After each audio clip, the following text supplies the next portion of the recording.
किसान आंदोलन 2.0। अब 2.0 इसलिए बोल रहा हूँ क्योंकि ये दोबारा शुरू हुआ है। दोबारा शुरू इसलिए हुआ है, जो पहले ये लोग धरने पे बैठे थे, जो इन्होंने अपना आंदोलन स्टार्ट किया था, उसमें सरकार से इनकी सहमति नहीं बनी थी।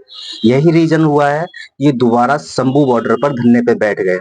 स्टार्टिंग तो इनकी ये थी, किसानों की स्टार्टिंग तो ये थी कि ये 13 फरवरी को दिल्ली कूच के लिए निकलेंगे पंजाब से। बट पंजाब दिल्ली कूच को निकलने से पहले ही हरियाणा पुलिस ने कूच कर दिया और शंभू बॉर्डर पे ही किसान आंदोलनकारियों को बॉर्डर पर ही इन्हें रोक लिया।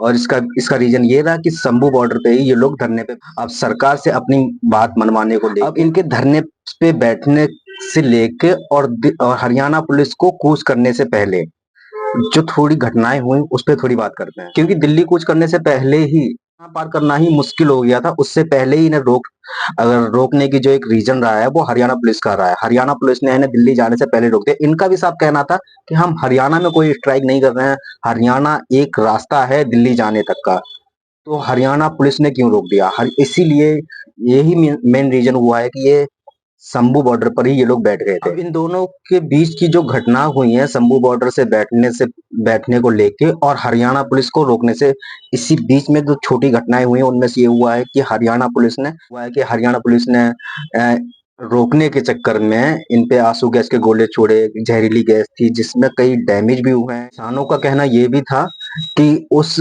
जहरीली गैस से आंखों की रोशनी भी गई है एक दो किसान आंदोलनकारियों की, और एक किसान की डेथ भी हुई है। और सुनने में ये भी आ रहा था कि हरियाणा इंस्पेक्टर की भी। अब सरकार की तरफ से अगर देखा जाए तो सरकार ने हाँ कर दिया। अब उस हाँ के साथ 5 लेकिन जोड़ दिए थे। जो 5 लेकिन है वो क्या है वो आपको बता रहा हूँ, क्योंकि जो उनकी अपनी कंडीशंस हैं सरकार की किसानों के लिए, तो वो सरकार ने अपनी बात रखी है कि अगर छोड़ के जो 5 फसलें आप उगाओगे तो उनमें से एमएसपी की 5 साल की गारंटी होगी। अब 5 साल की गारंटी होगी, उसमें 5 फसलें कौन कौन सी थी? उसमें थी एक मक्की थी, कपास था, उड़द की दाल थी, और भी और भी फसलें थी। तो इन पे एमएसपी की गारंटी पूरी थी। किसानों को सुझाव दिया था सरकार की तरफ से केंद्रीय मंत्री पीयूष गोयल ने। जवाब में जब किसान ने बोला था कि हम ये बात अपने किसान भाइयों के सामने रखेंगे, किसान भाइयों के बीच में रखेंगे, उसके बाद जो भी नतीजा आएगा फिर उस पर बात होगी। अगर मंजूर होगा तो अगली बैठक होगी, अगर नहीं भी मंजूर होगा तो हमें 21 तारीख को दिल्ली कूच के लिए शांतिपूर्वक निकलने दिया जाए निकलने दिया जाए, जिसमें हमारी तरफ से भी कोई बात नहीं होगी और किसी की तरफ से कोई बात नहीं होनी चाहिए। बस हम शांतिपूर्वक दिल्ली आना चाहते हैं।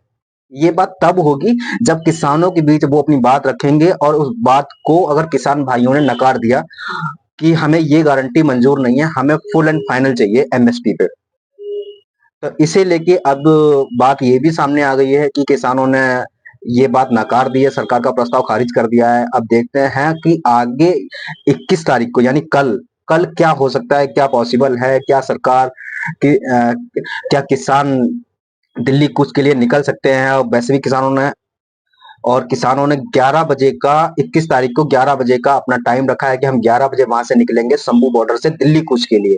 अब इस बीच में जो शंभू बॉर्डर है उसमें काफी दिक्कतें आ सकती हैं। अगर कोई प्रॉब्लम हुई तो कुछ भी डैमेज भी हो सकता है, नुकसान भी हो सकता है। तो उससे अच्छा है कि सरकार और किसान जो भारत के अन्नदाता हैं ये बीच का रास्ता निकाल, किसी तरफ का डैमेज हो, चाहे सरकार की तरफ से हो या अन्नदाताओं की तरफ से हो, नुकसान दोनों का हो सकता है उसमें।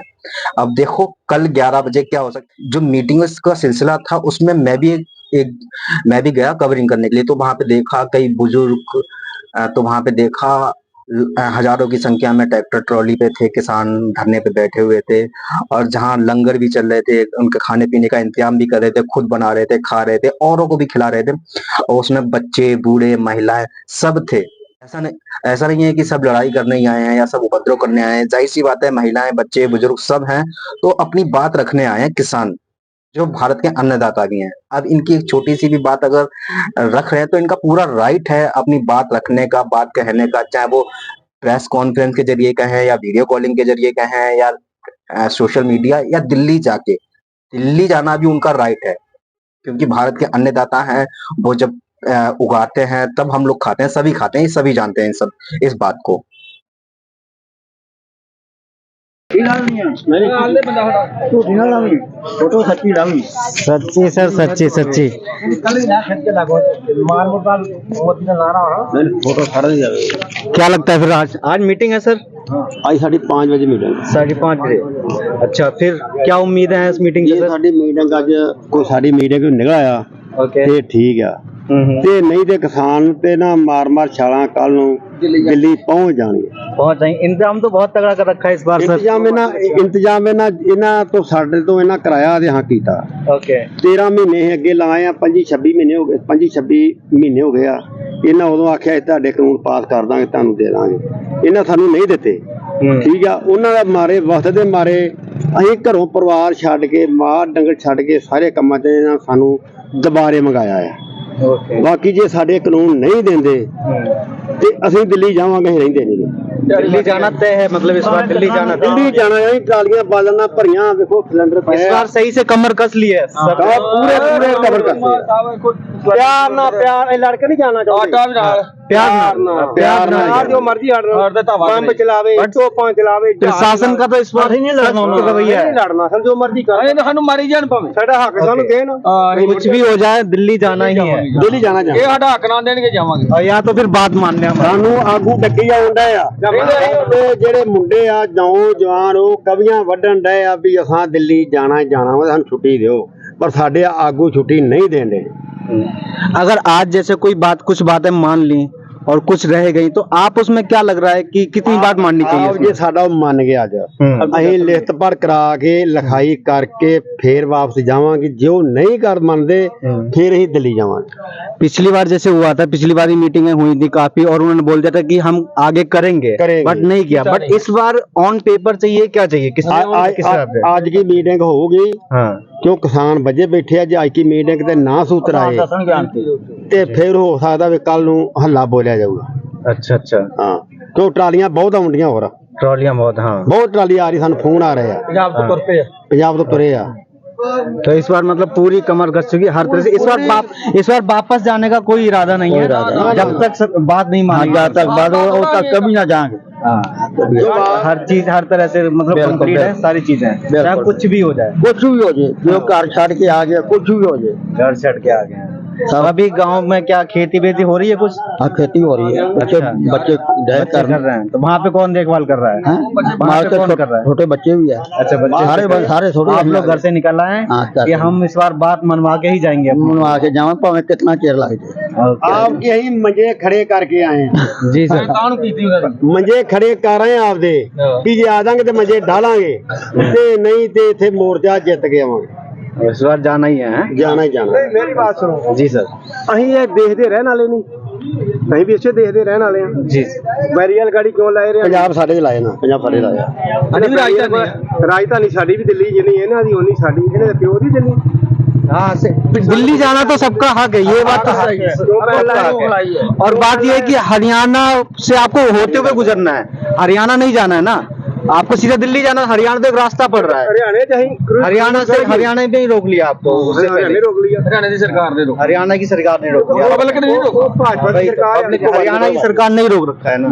थोड़ा दुनिया जाम लाया। दिल्ली तो कोई भी जा सकता है, ऐसा नहीं है, सबका अधिकार है, अपनी बात रख सकते हैं प्यार से, प्यार से रख सकते हैं, कोई उपद्रव नहीं, किसी भी तरह से कोई डैमेज नहीं, ना आपका ना उनका। देखो डैमेज होगा तो दोनों तरफ से होता है, दोनों तरफ से नुकसान होता है, बट प्यार नाल जो बात हो जाए वो ज्यादा अच्छी ਅਸੀਂ ਤਾਂ ਪਿਆਰ ਨਾਲ ਖਲੋਤੇ ਹਾਂ। हाँ वो तो है सर। ਕਿੰਨੇ ਸਾਡੇ ਸਿੰਘ ਇਹਨਾਂ ਨੇ ਮਾਰੇ ਕੀਤੇ ਆ, ਜ਼ਖਮੀ ਮਾਰ ਕੇ ਰੋਜ਼ ਗੋਲਾਬਾਰੀ ਕਰ ਰਹੇ ਨੇ। हाँ ਜੇ ਕੋਈ ਕਰਨਾ ਤਾਂ ਅਸੀਂ ਉਦੋਂ ਹੀ ਕਰ ਸਕਦੇ, ਪਰ ਨਹੀਂ, ਅਸੀਂ ਪਿਆਰ ਚਾਹੁੰਦੇ, ਪਿਆਰ ਨਾਲ ਕੰਮ ਹੋਵੇ। ਸਾਨੂੰ ਆਗੂ ਡੱਕੀ ਆਉਂਦਾ देख रहा हूँ आँख भी लाल हो रखी है, किस वजह से? ਇਹਨਾਂ ਕੀਤੀ ਹੈ ਜੀ। ओके, कैसे हुई थी सर ये? ਆ ਮਾਰਿਆ ਅੱਖ ਦੇ ਸਿੱਧਾ ਚਿੰਗਾੜੇ ਵੱਜੇ ਤੇ। ਧੂਆਂ ਜਾ ਮਾਰਦੇ ਬੰਬੇ ਵਾਲਾ। अच्छा अच्छा। ਬੰਬਿਆਂ ਹੋ ਜਾ ਧੂਆਂ ਮਾਰਦੇ ਕਨੇਟਾ ਦਾ। नहीं ये तो फिर गलत है, ये नहीं होना चाहिए कि आप भी जब प्यार से हैं। ਬੰਦੇ ਤੋਪੇ ਲੱਗੇ ਆ ਗੋਡਿਆਂ ਲੱਤਾਂ ਦੇ। अच्छा ਬੰਦੇ ਦੀਆਂ ਬੜੀਆਂ ਸੱਟਾਂ ਲੱਗੀਆਂ, ਇੱਕ ਬੰਦੇ ਦੀ ਮੌਤ ਹੋ ਗਈ ਆ। ਉਹ ਬੰਦਾ ਇੱਥੇ, ਉਹਦਾ ਕੱਲ ਸੰਸਕਾਰ ਹੋ ਚੁੱਕਾ ਆ। ਦਿੱਲੀ ਇਹਨਾਂ ਦੇ ਪਿਓ ਦੀ ਨਹੀਂ ਗਈ, ਦਿੱਲੀ ਸਾਡੀ ਆ, ਦਿੱਲੀ ਦਾ ਸਾਨੂੰ ਹੱਕ ਹੈ ਜਾਣ ਦਾ। हाँ हक है आपका, बिल्कुल प्यार से जाना हक है सबका, प्यार से जाना, प्यार से जाना। ਕੰਮ ਸਾਡੇ ਵਾਸਤੇ ਗੱਲ ਗਲਤ ਹੈ, ਅਸੀਂ ਪਿਆਰ से जाना। हाँ प्यार से जाना हर एक ਦਾ हक है जान ਦਾ। ਇਹ ਸਾਨੂੰ ਕਿਉਂ ਅਸੀਂ ਆਪ ਦਾ ਹੱਕ ਲੈਣ ਵਾਸਤੇ ਜਾ ਰਹੇ ਹਾਂ, हक लेने जा और अपनी बात रख रहे हैं। बस ਤੇ ਇਹਨੇ ਮਤਲਬ ਹਰਿਆਣੇ ਨੇ ਕਿਉਂ ਰੋਕ ਰੱਖਾ, ਇਹਦਾ ਹੱਕ ਨਹੀਂ ਮੰਨਦਾ ਰੋਕਣ ਦਾ। आज कुछ उम्मीदें लग रही होंगी सर आप लोगों को? ਉਹਨਾਂ ਦਾ ਹੱਕ ਹੀ ਹਰਿਆਣੇ 'ਚ ਬੈਰੀਕੇਡ ਲਾਉਂਦੇ, ਹਰਿਆਣੇ ਡੱਕਦੇ, ਸਾਡੇ ਨਾਲ ਪੰਜਾਬ ਦੇ ਵਿੱਚ ਕਿਉਂ ਲਾਏ ਆ? हाँ ਪੰਜਾਬ ਦੇ ਵਿੱਚ ਨਾ ਬੈਰੀਕੇਡ ਲਾਉਂਦੇ ਆ, ਇਹ ਜਿਹੜਾ ਛੰਮੂ ਬਾਰਡਰ ਪੰਜਾਬ 'ਚ ਕੋਲੇ ਪੰਜਾਬ ਦਾ ਹੈ। मतलब ये है कि अब आप हरियाणा पंजाब तो क्रॉस कर लेंगे बट हरियाणा में एंट्री नहीं कर पाएंगे। ਅਸੀਂ ਹਰਿਆਣੇ ਘਾਟ ਨਹੀਂ ਕਰਦੇ, ਆਪਦੇ तो काफी इंतजाम तगड़ा कर रखा है क्या आगे? ਇੰਤਜ਼ਾਮ ਬਹੁਤ ਤੜਾ ਕੀਤਾ ਉਹਨਾਂ ਨੇ। अच्छा ਦੇਖ ਕੇ ਆਵੇ ਕੰਮ ਸਾਡੇ ਧੰਨਵਾਦ ਤੁਹਾਡਾ। ਪਿੱਛੇ ਵੀ ਬਾਰਡਰ ਤੇ ਲੱਗੀਆਂ ਤਾਰਾਂ, ਸਾਡੇ ਅੱਗੇ ਵੀ ਤਾਰਾਂ ਲੱਗੀਆਂ। ਅਗਲੇ ਬੰਨੇ ਸਾਡੇ ਗੁਰਬਾਦੀ ਬੋਲਦੇ ਆ, ਮੇਨਾ ਹੱਥ ਦੇ ਨਾਲ ਆ। ਵਾਰੀ ਵਾਰੀ ਕੋਈ ਵੱਖਵਾਦੀ ਥੋੜੇ, ਕੋਈ ਅੱਤਵਾਦੀ थोड़े। नहीं वही तो आतंकवादी नहीं है कोई, और आराम से अपनी बात रख रहे हैं। हम सिर्फ जा रहे थे, अभी कोई ये नहीं है कि किसी ने कोई इधर से घटना हुई हो, हाथापाई हुई, ऐसा कुछ नहीं हुआ है। नॉर्मली आप जा रहे थे, जाने से पहले ही रोक दिया, ऊपर से बमबारी हो गई। ਪਹਿਲਾਂ ਹੀ 2-3 ਦਿਨ ਇੰਤਜ਼ਾਮ ਕਰ ਲਿਆ ਜੀ ਉਹਨਾਂ ਨੇ। ਜਿਹੜਾ ਨੂੰ ਦੇਖੋ ਜਿਹੜੇ ਨਾ ਗੋਲੇ ਮਾਰਦੇ ਆ ਨਾ, ਉਹ ਜਿਹੜੇ ਨਾ ਬੰਦੇ ਛੱਡੇ ਆ, ਉਹ ਜਿਹਨੂੰ ਐਂ ਕਰਦੇ ਆ ਤੇ ਉਹ ਜਿਹਨੂੰ ਢੀਮਾ ਮਾਰਦੇ ਆ, ਉਹ ਗੋਲੇ ਗੋ ਸਾਡੇ ਤੇ ਮਾਰਦੇ ਆ। ਬੰਦੇ ਉਹਨਾਂ ਦੇ ਛੱਡੇ, ਇਹਨਾਂ ਦੇ ਹੀ ਆ, ਬੰਦੇ ਇਹਨਾਂ ਦੇ ਮੋਦੀ ਦੇ ਆ, ਸਾਡੇ ਬੰਦੇ ਨਹੀਂ ਖਰਾਬ ਕਰਦੇ, ਸਾਡੇ ਬੰਦੇ ਨਹੀਂ ਖਰਾਬ ਕਰਦੇ। ਉਹ ਪ੍ਰਧਾਨਾਂ ਨੇ ਡੱਕਿਆ ਹੋਇਆ। ਇਹਦੇ ਵਿੱਚ ਪਤਾ ਨਹੀਂ ਆ ਕਿੱਥੋਂ ਦਾ ਬੰਦਾ ਤੇ ਕਿੱਥੋਂ ਦਾ ਨਹੀਂ। ਇਹਨਾਂ ਮੋਦੀ ਦੇ ਬੰਦੇ ਛੱਡੇ ਆ, ਉਹ ਮੋਦੀ ਦੇ ਰੋੜੇ ਐ ਮਾਰਦੇ ਤੇ ਐਂ ਕਰਦੇ ਉਹਨਾਂ ਨੂੰ, ਇਹ ਬੰਬ ਸਾਡੇ ਤੇ ਮਾਰਦੇ। ਉਹ ਉਹਨਾਂ ਦੇ ਬੰਬ ਨਹੀਂ ਮਾਰਦੇ ਜਿਹੜੇ ਐਸੇ ਐਸੇ ਕਰਦੇ, ਜੇ ਬੰਬ ਸਾਡੇ ਤੇ ਮਾਰਦੇ ਆ। हाँ ਉਹਦੇ ਪਾਸੇ ਦੇ ਖਲੋਤੇ ਮਾਰ ਕੇ ਨਿਕਲ ਜਾਂਦੇ ਆ। करते हैं ना। ਜਿਵੇਂ ਆਹ ਬੰਦਾ, ਗੁੰਡਾਬਾਜ਼ੀ ਕਰਦੇ ਆ ਜੀ। ਇਹ ਬੰਦਾ ਮੋਦੀ ਦਾ ਆ, ਇਹਨੂੰ ਉੱਥੇ ਰੋੜੇ ਮਾਰਦੇ ਨੂੰ ਚੱਲ ਕੰਮ ਚੱਲਣ ਦਿਓ। अच्छा मैंने सुना है किसी की डेथ भी हुई थी अपने यहाँ किसान की। ਡੈਥ ਹੋਈ ਆ, ਕੱਲ ਦਾ ज्ञान ਸੰਸਕਾਰ सिंह ਹੋਇਆ। जी की। ਸਰਕਾਰ ਹੋ ਗਿਆ 50। अच्छा संस्कार हो गया। उनकी कैसे हुई थी कुछ बता सकते? ਇੱਕ ਉੱਥੇ ਗੋਲਾ ਵੱਜਾ ਹੈ, ਉਹ ਹਸਪਤਾਲ ਜਾ ਕੇ ਪੂਰਾ ਹੋ ਗਿਆ, अच्छा ਉਹਦਾ ਕੱਲ ਸੰਸਕਾਰ ਵੀ ਹੋ ਗਿਆ ਆ। ਪੱਟੜ ਹੋ ਗਿਆ ਜਿਆਦਾ। तो बहुत दुखद है। ਹਾਂ ਬੜੇ ਮੇਰਾ ਘੱਟ ਵੀਡੀਓ ਵਾਲੇ ਫੱਟਰ ਹੋਏ ਨੇ। ਘੱਟ ਤੋਂ ਘੱਟ ਮੇਰਾ ਖਿਆਲ ਆ ਵੀ 50 ਬੰਦਿਆਂ ਨੂੰ ਤੋਂ ਲੈ ਕੇ 60 ਬੰਦਿਆਂ ਤਾਈਂ ਬੰਦੇ ਜ਼ਖਮੀ ਹੋਏ ਜਿਆਦੇ। जख्मी भी काफी हो गए। ਤੁਹਾਡੇ ਪੱਤਰਕਾਰ ਨੂੰ ਇੱਕ ਨੂੰ ਵੱਜੀ, ਉਹ ਵੀ ਹੋਇਆ ਹੈ। हाँ पत्रकार भी हो गए हैं काफी। ਹਾਂ ਹੋਇਆ ਹੈ। पत्रकार भी ਤੇ ਧੰਨਵਾਦ ਤੇਰਾ, ਹੁਣ ਲੱਗਾ ਕੀ। चलिए ठीक है सत्कार।